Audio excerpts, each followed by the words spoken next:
ఆదిత్యధర్ డైరెక్షన్లో రణ్వీర్ సింగ్ నటించినటువంటి దురంధర్ మూవీకి సీక్వెల్గా దురంధర్ 2 అనేది రిలీజ్ అవ్వడం జరిగింది. అండ్ ఈ మూవీ వన్ డేలోనే 145 కోట్ల నెట్ కలెక్షన్స్, 236 కోట్ల గ్రాస్ కలెక్షన్స్ వసూలు చేసింది. వరల్డ్ వైడ్గా ఈ మూవీ పుష్ప అండ్ కేజీఎఫ్ 2 రికార్డులని తిరగరాసిందని చెప్పాలి. ఆదిత్యధర్ నార్మల్గా దురంధర్ 1 తీసినప్పుడు ఇన్ని కలెక్షన్స్ వస్తాయని ఆయన అస్సలు అనుకోలేదు. అసలు దురంధర్ తీయడానికి గల ఇన్స్పిరేషన్ ఎవరు అంటే మన తెలుగు డైరెక్టర్ సందీప్ రెడ్డి వంగ.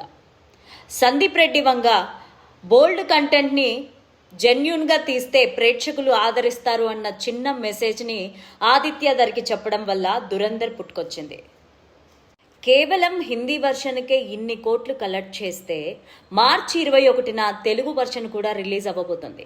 మరి తెలుగు వర్షన్ రిలీజ్ అయిన తర్వాత దురంధర్ 2 ఏ రేంజ్లో రివెంజ్ తీర్చుకోబోతుందో చూడాలి.